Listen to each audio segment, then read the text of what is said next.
Welcome back to the political segment of the weekend show. As you've seen, we've had conversations with several guests, hearing their perspective on Africa in the COVID era and for what it will mean for emerging generations. And so Africa's largest population comprises of young people, and so we hear a lot of conversations about what should be done for Africa, for Nigeria.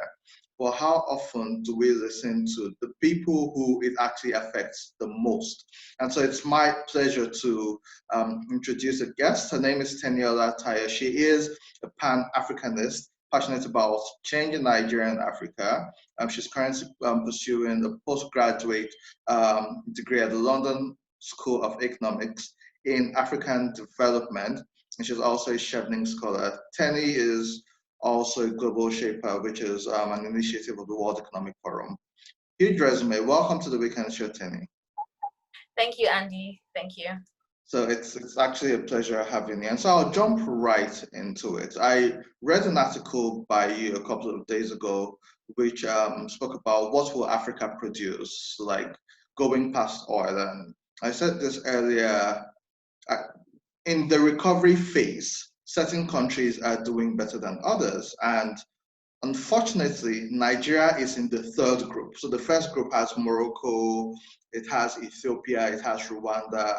Morocco is in one of the world's top 50 best healthcare providers. Ghana and Cote d'Ivoire in the second phase, their GDP has been rising prior to this. Nigeria, Angola, highly dependent on oil, and so we're at the risk of being affected whenever there's trade war or when the market crashes. What will Nigeria produce? I would like to hear your thoughts on this. Seeing what we are facing right now, there's no end in sight. What do you think about Nigeria and where do we go from here? Like you said, what should Nigeria be doing? Yeah. Well, thank you. I think what I'll start with is that the article was actually what will Nigerians produce? Yeah. So the article was, Dear Nigerian, what will you produce? And I phrase it that way because we've been asking what will Nigeria produce. It's something that I've seen that people have been discussing a lot on Twitter. It's not something that we started discussing now. In 2014-15, when the oil prices went down, when we had the terms of trade shocks, and our economy went into recession, our currency also dropped. We had the same conversations. Everywhere was Nigeria after oil, Nigeria beyond oil. And this happens anytime we face the same terms of trade shocks that come with having a commodity-based, export basket. And we've been asking, what will Nigeria produce? There are many articles about what will Nigeria produce. Then I thought, it's a really difficult question in development. So the idea of a country trying to produce something falls into industrial strategy or industrial policy. So the idea that you may have a competitive advantage with some resources, maybe it's your labor. For example, in China, their competitive advantage was their labor. They have a really large population, and they're able to tap into their large cheap labor to produce in terms of manufacturing. For other countries, let's say like Brazil, it's also commodities. They have some agri products that they export. So the idea that we have some inbuilt competitive advantage that we can leverage on to produce something for the world economy, it's really difficult. It was easier before for some other countries. It was easier when China experienced a development miracle. It was easier when Singapore experienced its own development miracle, when the Southeast Asian countries experienced a development miracle, because they basically tapped into the manufacturing value chain for the world economy. And that's how they developed. That's how they decided to earn a lot more revenue. That's how they decided to export a lot more. But now it's changed because the market has changed. The players have changed. We can't really follow the same model that they followed. And what are we going to do?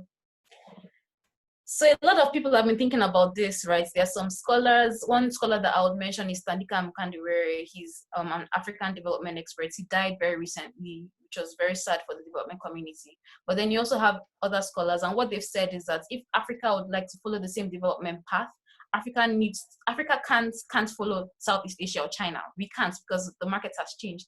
But then we need to look at driving domestic demand. So whatever we're producing, we need to be able to also consume it locally. Because we like to say that, the world economy is saturated, China is producing a lot, Singapore is producing a lot, whatever is going on, America is producing. So who is going to absorb whatever we're producing as Africa? But the truth is that because now we're still kind of a really poor continent. The GDP per capita in Nigeria is just over $2,000. So that's like what, $200 per month, right? So that's like our spending power if you want to look at it that way. And if incomes should increase, it means that we can buy more. So there's a lot of untapped consumption. I don't know if you're following me. So what it means is that if we're producing, our initial focus that could be ourselves. But then when I say ourselves, I don't mean Nigeria. Nigeria, yes, we say we're 200 million people and all of that, but great, but not really so great, you know. I think the lowest scale that we should think of if we're Nigerians, for example, is West Africa. There's free movement in West Africa. You can go to any West African country for 90 days if you want. And at the very least, apart from West Africa, it should be Africa because you have a trade agreement that is pending. And again, if not Africa, then it should be the entire world. Because I like to ask this question that why is Beyonce, right? Like, why is she so rich? If her audience was relegated to where she lives now, I don't know where she lives. I don't know if maybe she's in New York or somewhere in the US. If it was only people in the US that could consume her content, then she wouldn't be Beyonce today. But because of the internet, the entire world is her audience. The entire world is her marketplace. And I think that that's what we need to be thinking about. And now taking it back to Nigeria, what will Nigeria produce? It's really difficult, honestly, Andy. It's really difficult. Even just last year or 2 years ago, the OECD countries, they were actually still trying to answer this question for themselves because productivity has been declining even in the rich countries. So you have, for example, the UK, where you have a place like London that's very productive, but then you have other regions in Northern England that are falling behind. So we have this phenomenon where we have middle income entities within rich countries. So they have like regions that are actually backwards compared to some other regions. And what now happens is that it now slows everyone down and the country stops growing as much as they would like to. So it's a really challenging question to answer, that what can a country, what can an economy produce for the world in a way that it would have an advantage over others, especially given how mature the world economy is now and how things have changed. It's really difficult. I think in 2017, we carried out a study to figure out some of the sectors that might be more attractive for Nigeria to pursue for investments in terms of how many people it would employ, because we have a lot of people. So we can't be looking at sectors that are too advanced. You know, there's something that we call the deindustrialization, where you leapfrog, and rather than going through the stage of trying to employ as many people as possible, you go to something like maybe AI. That means that you're going to be employing very little people. Yeah. So we looked at some of those sectors that would allow us to employ more labor, that would be easier to get into given the existing government conditions, you know, and that would be it would be more attractive to investors. So we did some of that work. But then it is really difficult, which is why I decided to turn the question on its head to Nigerians, to us, because the government is trying to figure this out to the extent that they can. People like me are also trying to think about it. We're looking at the numbers and trying to figure out, you know, what does Africa as a continent spend the most on when it comes to manufacturing? What does Africa import? I've seen that medicaments, for example, is something that we spend a lot of money on as a continent. We are also a net food importer. So trying to figure out the numbers, to figure out where the demand is, even starting from domestically. But then as a Nigerian as well, because there's a limit to what the government can do. The government is trying, but I'll tell you this, that I attended a webinar very recently with the Minister of Finance, the Minister of Budget and Planning, the Minister of State for Petroleum, and they were talking about the economy and what they were doing. And Andy, it was very desolate. It was very somber. Like we have a real crisis on our hands. I think I was even reading recently that they're trying to divert COVID funds to finance the budget. The truth is that we have a real crisis on our hands. So let's leave the government now to focus on what they're doing. But what can we as Nigerians produce? I'll give you some options, Tenny. And maybe I'll break this into two questions, but let's go back to sectors. Nigeria has a great entertainment sector. Is it being monetized adequately? Is it as profitable as it should be? That's debatable. Now, it's good that you gave an example of Beyonce. I play FIFA on my PlayStation, and I was listening to a song on it, and it was produced by Malik Berry, who is a Nigerian, and we didn't even know about it. During this pandemic, or just before it, Netflix came and we had Netflix Nigeria, they premiered Queen Sono, and their ratings have gone off the roof. Zoom, for instance, has been able to make so much money during this time because look, we're recording from home. You're in London, I'm here in Abuja from my house, and we're having this conversation. Most times when we talk about diversification, we go from, oh, okay, so no longer oil, let's go to manufacturing, let's go to agriculture. However, a sector where young people play in, and not just young people massively, music, entertainment, how can we take this beyond Nigeria to the rest of Africa? Why do we always have to wait for the so-called developed nations to bring what we already have produced, provide, and then we adopt it and it leads the way? So basically, we're robbing Peter to pay Paul because we're still paying those people. We've had the likes of Iroko TV that has been in existence since when I was doing my master's in the UK over 10 years ago. Why do we have to wait for Facebook to create a solution, for Netflix to create a solution, for Apple to create a solution? We don't have like a local music streaming platform which Nigerians have access to and embrace. Most of what we endorse are still the foreign ones. But our music is being played in the Cayman Islands, in Fiji, in Australia. You go to a store in London and they're playing Davido and Wizkid. How can we actually monetize and make profitable these sectors where they're not necessarily the most formal, they're not in manufacturing or agriculture, but these are thriving sectors where if we can build upon as opposed to scorning at it, help us even increase the economy. Nollywood, third greatest industry in Nigeria, but we're still crowdfunding when a veteran falls ill.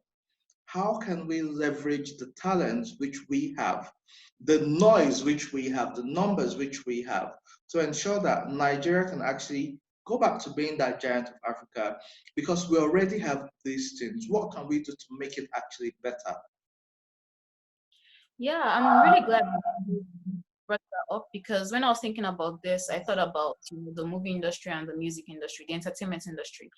If it was more formal, I would argue that it would almost be one of our biggest exports in Nigeria.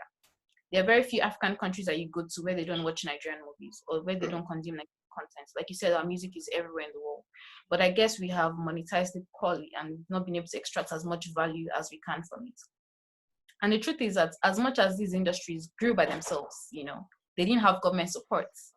Not really. They grew by themselves. It was just from the dynamism of us as Nigerians and how we find solutions and we do things. People in the market, print CDs, and it was by sheer virtue of our energy and our passion and just our persistence.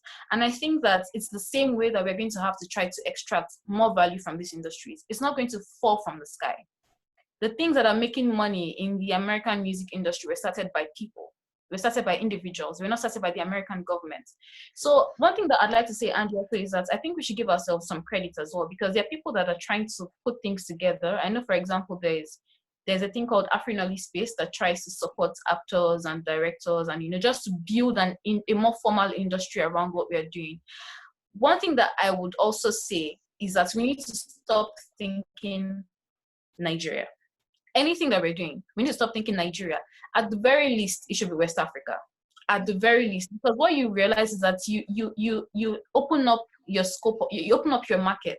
You open up the scope of talents that you can use.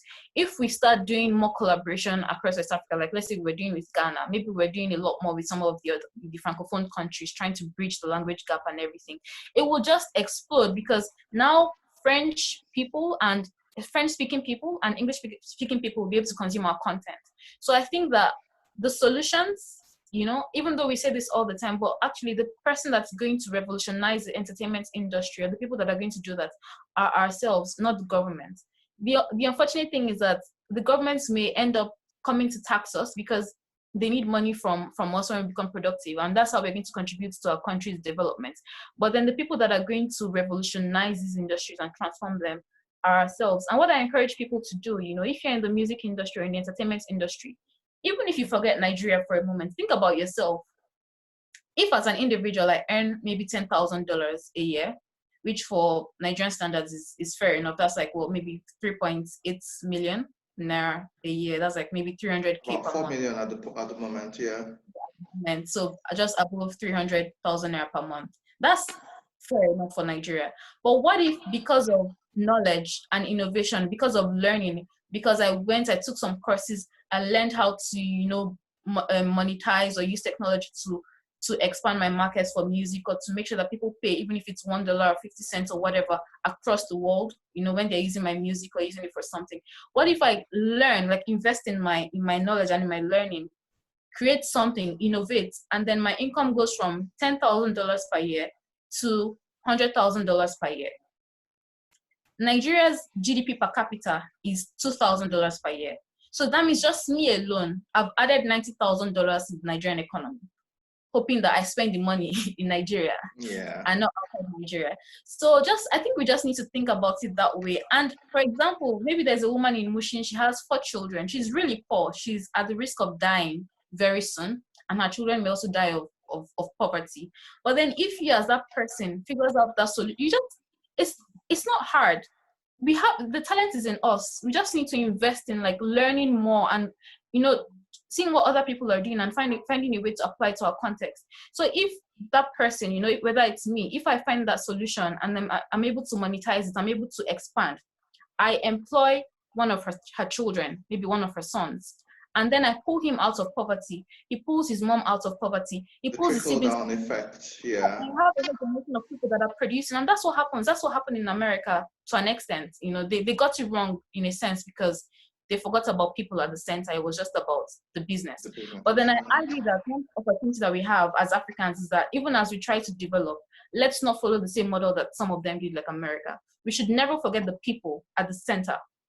So not just developing an economy, but also developing people. Always thinking about, how am I going to affect people? So I can use the example of the apprenticeship system in the I don't say Igbo land, but then the well, that's Igbo what it apprenticeship. is.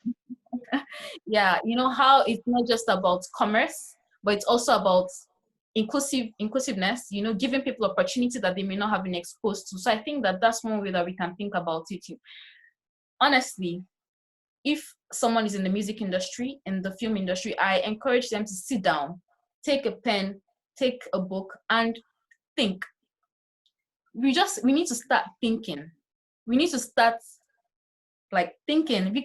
We have the brains. We need to start thinking, and we need to start figuring things out. And that's what I think will transform Africa. People thought.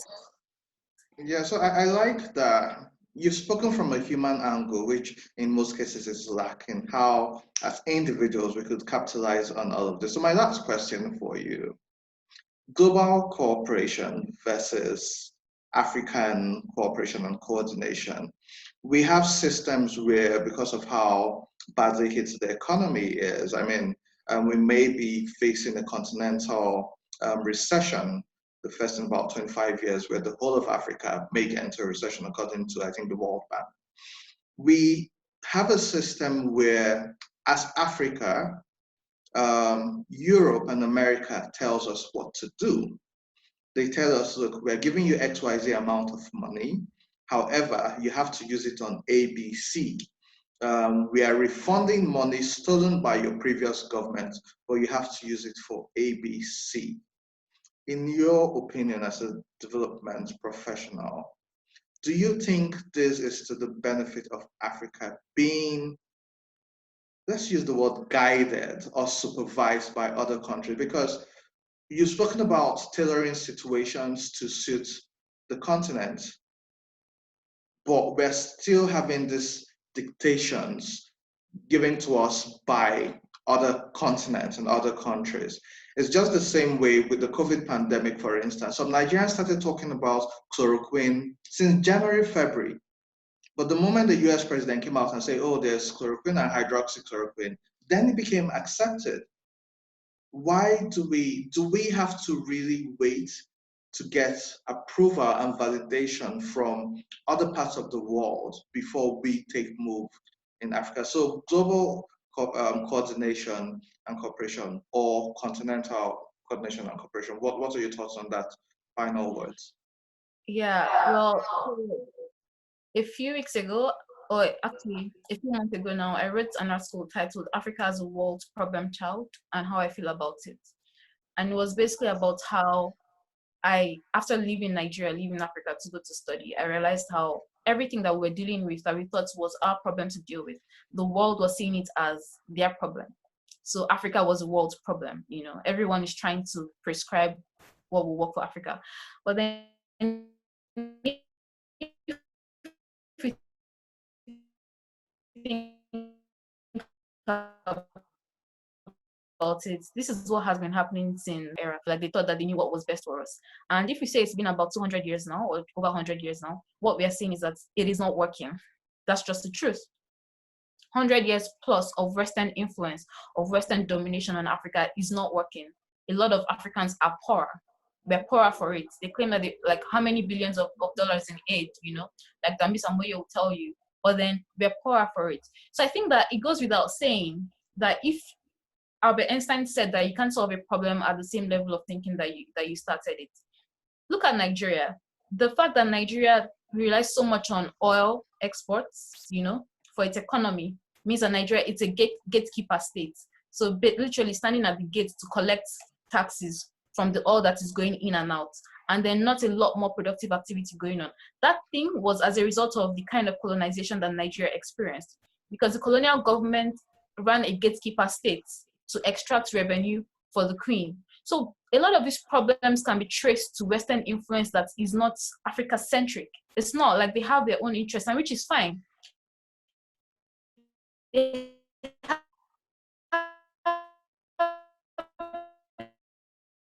their own countries and their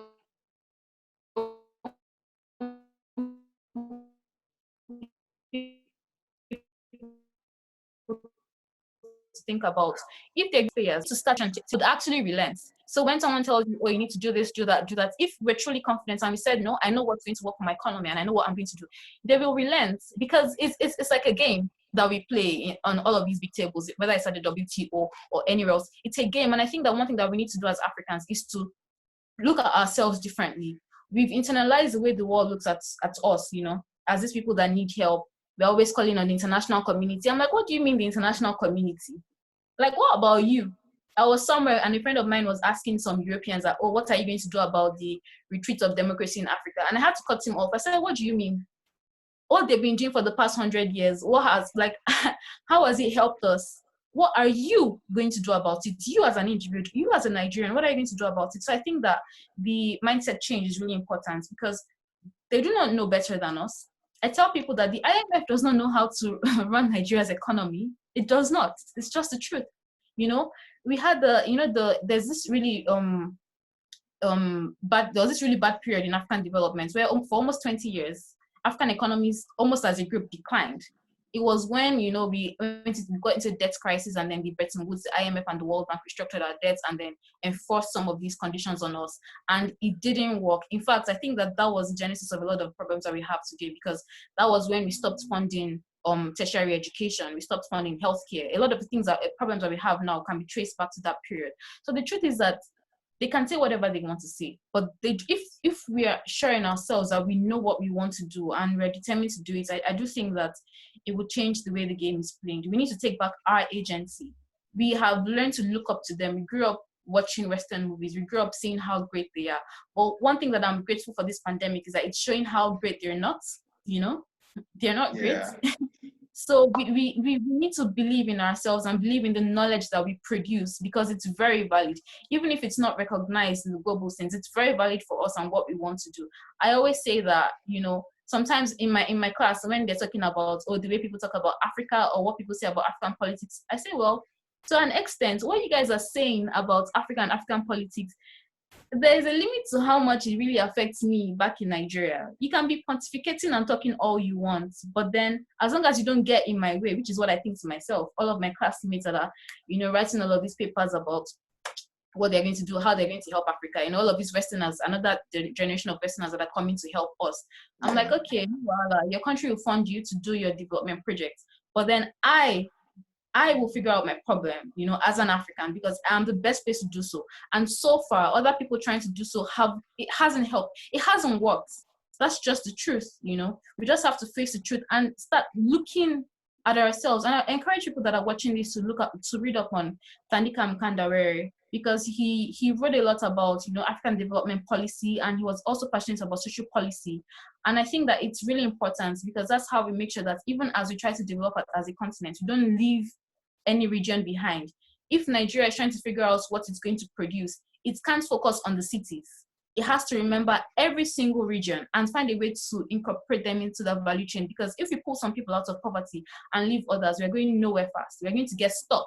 There's actually something called the middle income trap, where you actually get trapped in a particular development phase because some parts of your population are still uneducated, they're still illiterate, they're not producing very much. So we need to think about the world that we want to live in.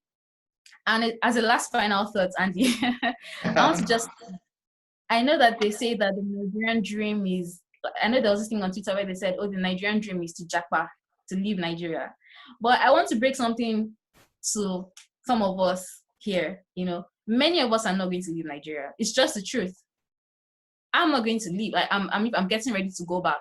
Many of us are either not going to get the opportunity to leave, or we'll just find that we're going to be in Nigeria. And think about this. What Nigeria do you want your children to meet, or your grandchildren? Do you really want us to keep on saying the same, complaining about the same things over and over again? Our parents complain about it, our grandparents complain about it. Do we really want our children and our grandchildren to meet the same society that we have found ourselves in? If the answer is no, then the question is, what are you going to do about it? Fanny, I think that's a brilliant place to leave it. That's absolutely brilliant. It's been such a nice time having this conversation with you. I've learned a lot. Thanks for all you're doing. We hope you come back soon and contribute to our development in Nigeria and Africa. And we do hope to have you back on the weekend show sometime soon. Thank you very much. And to our viewers at home, thanks for investing your time in watching this episode of the Weekend Show. We'll see you next week. Thank you very much. Thank you.